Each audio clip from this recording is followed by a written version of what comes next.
Hello my dear students, ಹೇಗಿದ್ದೀರಾ ಎಲ್ಲರೂ? Welcome to Pallavi tutorials. ಮಕ್ಕಳೇ, first PUC accountancy chapter 1 introduction to accounting, ಈ ಚಾಪ್ಟರ್ಗೆ ಸಂಬಂಧಪಟ್ಟ ಹಾಗೆ ನೋಟ್ಸ್ಗಳನ್ನ ಕರೆಕ್ಟಾಗಿ ನೀವು ಒಂದು ಕಡೆಯಲ್ಲಿ ಮಾಡ್ಕೊಳ್ಳಿ ಅನ್ನುವಂತಹ ಕಾರಣಕ್ಕೆ, ಬಿಕಾಸ್ ಪ್ರತಿಯೊಂದು ಚಾಪ್ಟರಲ್ಲೂ ಕೂಡ ಮಲ್ಟಿಪಲ್ ಚಾಯ್ಸ್ ಕ್ವಶನ್ಸ್ ಆಗಿರ್ಬೋದು, ಫಿಲ್ ಇನ್ ದ ಬ್ಲ್ಯಾಂಕ್ಸ್ ಆಗಿರ್ಬೋದು, match the following 1 mark 2 marks ಕ್ವಶನ್ಸನ್ನ ರೈಸ್ ಮಾಡ್ತಾರೆ. ಸೊ ಅಕೌಂಟೆನ್ಸಿ ಪ್ರಾಬ್ಲಮ್ಯಾಟಿಕ್ ಸಬ್ಜೆಕ್ಟ್ ಆಗಿದ್ರೂ ಕೂಡ ಫಸ್ಟ್ PUC ಅವರಿಗೆ ಫಸ್ಟ್ 2 ಚಾಪ್ಟರ್ ಏನಿದೆ, ಇಂಟ್ರೊಡಕ್ಷನ್ ಟು ಅಕೌಂಟಿಂಗ್ ಮತ್ತು second chapter theory base of accounting, ಈ 2 chapter complete theory oriented chapters. ಓಕೆನಾ? ಹಾಗಾಗಿ ಈ ಚಾಪ್ಟರಲ್ಲಿ ಬರುವಂತಹ ಎಲ್ಲ ಥಿಯರಿ ಕಾನ್ಸೆಪ್ಟ್ಗಳನ್ನ ನೀವು ಕವರ್ ಮಾಡ್ಕೊಳ್ಬೇಕು. ಸೊ 3rd ಚಾಪ್ಟರಿಂದ ಪ್ರಾಬ್ಲಮ್ ಅಂತ ಬಂದಾಗ ಈಸಿಯಾಗಿ ಕಾನ್ಸೆಪ್ಟ್ಗಳನ್ನ ನೀವು ಕಲ್ತ್ಕೊಂಡು ಹೋಗ್ತೀರಿ. ಬಟ್ ಥಿಯರಿ ಇಂಪಾರ್ಟೆಂಟ್ ಆಗಿರೋದ್ರಿಂದ ಒಂದು ಚಾಪ್ಟರಲ್ಲಿ MCQ ಪ್ರಶ್ನೆಗಳು, ಕ್ವಶನ್ಸ್ ಯಾವ ರೀತಿ ರೈಸ್ ಆಗುತ್ತೆ, ಫಿಲ್ ಇನ್ ದ ಬ್ಲ್ಯಾಂಕ್ಸ್ ಯಾವ ರೀತಿ ಬರುತ್ತೆ, ಮ್ಯಾಥ್ ದ ಫಾಲೋಯಿಂಗ್ ಯಾವ ರೀತಿ ಬರುತ್ತೆ ಅಂತ ನಿಮಗೆ ಗೊತ್ತಾಗಬೇಕು ಅನ್ನುವಂಥ ಕಾರಣಕ್ಕೆ ಇಂಪಾರ್ಟೆಂಟ್ ಟಾಪಿಕ್ಸ್ನ ನಾನು ಕೊಡ್ತಾ ಇದ್ದೀನಿ, ಅದು ವಿತ್ ಆನ್ಸರ್. ವಿಡಿಯೋ ಫಸ್ಟ್ ಚಾಪ್ಟರಲ್ಲಿ ಬರುವಂತಹ ಮಲ್ಟಿಪಲ್ ಚಾಯ್ಸ್ ಕ್ವಶನ್ಸು 10, ಎಕ್ಸಾಕ್ಟಾಗಿ 10 ಕ್ವಶನ್ಸ್ ಇದೆ.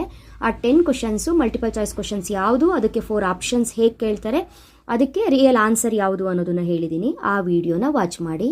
ಸೆಕೆಂಡ್ ವಿಡಿಯೋದಲ್ಲಿ ಇಂಟ್ರೊಡಕ್ಷನ್ ಟು ಅಕೌಂಟಿಂಗ್ ಚಾಪ್ಟರ್ 1ಗೆ ಸಂಬಂಧಪಟ್ಟ ಹಾಗೆ ಫಿಲ್ ಇನ್ ದ ಬ್ಲ್ಯಾಂಕ್ಸ್ ಕ್ವಶನ್ನ ಯಾವ ರೀತಿ ಕೇಳ್ತಾರೆ ವಿತ್ ಆನ್ಸರ್ನ ಅಪ್ಲೋಡ್ ಮಾಡಿದ್ದೀನಿ. ಆ ವಿಡಿಯೋನ ವಾಚ್ ಮಾಡಿ.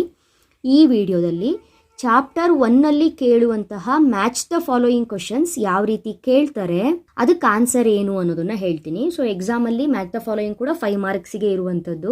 ಸೊ ಈಸಿಯಾಗಿ 5 ಮಾರ್ಕ್ಸನ್ನು ತಗೊಳ್ಬಹುದು. ಚಾಪ್ಟರ್ 1ನಲ್ಲಿ ರೈಸ್ ಆಗುವಂತಹ ಮ್ಯಾಚ್ ದ ಫಾಲೋಯಿಂಗ್ ಟಾಪಿಕ್ಸ್ ಯಾವುದು ಅನ್ನೋದನ್ನು ನೋಡ್ಕೊಳ್ಳಿ. ನೆಕ್ಸ್ಟ್ ವಿಡಿಯೋದಲ್ಲಿ ಚಾಪ್ಟರ್ 1ನಲ್ಲಿ ಕೇಳುವಂತಹ 1 ಮಾರ್ಕಿನ ಇಂಪಾರ್ಟೆಂಟ್ ಕ್ವಶನ್ಸು, ನೆಕ್ಸ್ಟು 2 ಮಾರ್ಕ್ಸಿನ ಇಂಪಾರ್ಟೆಂಟ್ ಕ್ವಶನ್ಸನ್ನ ಹೇಳ್ತೀನಿ. ಆ ವಿಡಿಯೋ ಬಂದ ತಕ್ಷಣ ನೋಟಿಫಿಕೇಶನ್ ಬರಬೇಕು ಅಂತ ಹೇಳಿದ್ರೆ ಜಸ್ಟ್ ಸಿಂಪಲ್ ನಮ್ಮ ಚಾನಲ್ ಪಲ್ಲವಿ ಟ್ಯುಟೋರಿಯಲ್ಸ್ನ ಸಬ್ಸ್ಕ್ರೈಬ್ ಮಾಡಿಕೊಂಡು ಆಲ್ ಬಟನ್ನ ಕ್ಲಿಕ್ ಮಾಡ್ಕೊಂಡಿರಿ.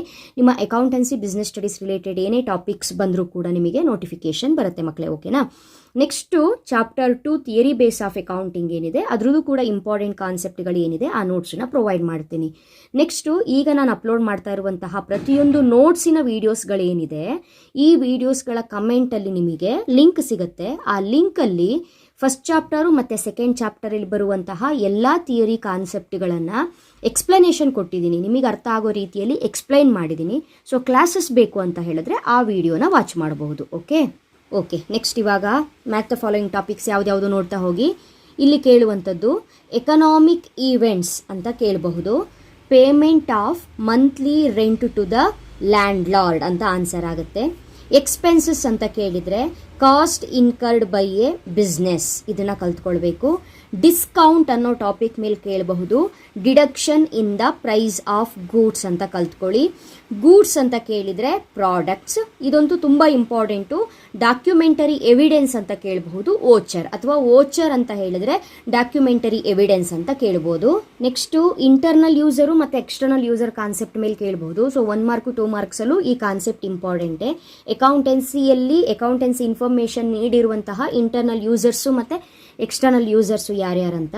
ಇಲ್ಲಿ internal users of accounting information ಅಂತ ಕೇಳಿದರೆ management, external users of accounting information ಅಂತ ಕೇಳಿದರೆ ಕ್ರೆಡಿಟಾರ್ಸ್.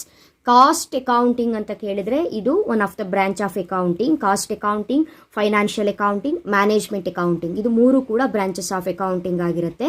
ಅಸೆಟ್ಸ್ ಅಂತ ಕೇಳಬಹುದು, ಬಿಲ್ಡಿಂಗ್ ಅಥವಾ ಲಯಬಿಲಿಟಿ ಬಗ್ಗೆ ಕೇಳಬಹುದು, ಯಾವುದಂತ ನಿಮಗೆ ಗೊತ್ತಾಗುತ್ತೆ. ಕ್ಯಾಶ್ ಮೆಮೊ ಅಂತ ಕೊಡಬಹುದು, ವೋಚರ್ ಅಥವಾ ವೋಚರ್ ಅಂತ ಕೊಡಬಹುದು, ಕ್ಯಾಶ್ ಮೆಮೊ. ಸೊ ಇದಿಷ್ಟು ಕೂಡ ಮ್ಯಾಥ್ ದ ಫಾಲೋಯಿಂಗ್ ಅಲ್ಲಿ ಕವರ್ ಆಗುವಂತಹ ಕಾನ್ಸೆಪ್ಟ್ಗಳು. ನೆಕ್ಸ್ಟ್ ವಿಡಿಯೋದಲ್ಲಿ ಈ ಚಾಪ್ಟರ್ಲಿ ಬರುವಂತಹ 1 ಮಾರ್ಕಿನ ಇಂಪಾರ್ಟೆಂಟ್ ಟಾಪಿಕ್ ಯಾವುದು ಅನ್ನೋದನ್ನ ಹೇಳ್ತೀನಿ. ಅಲ್ಲಿವರೆಗೂ ಚೆನ್ನಾಗಿ ಓದ್ಕೊಳ್ಳಿ. Thank you. All the best.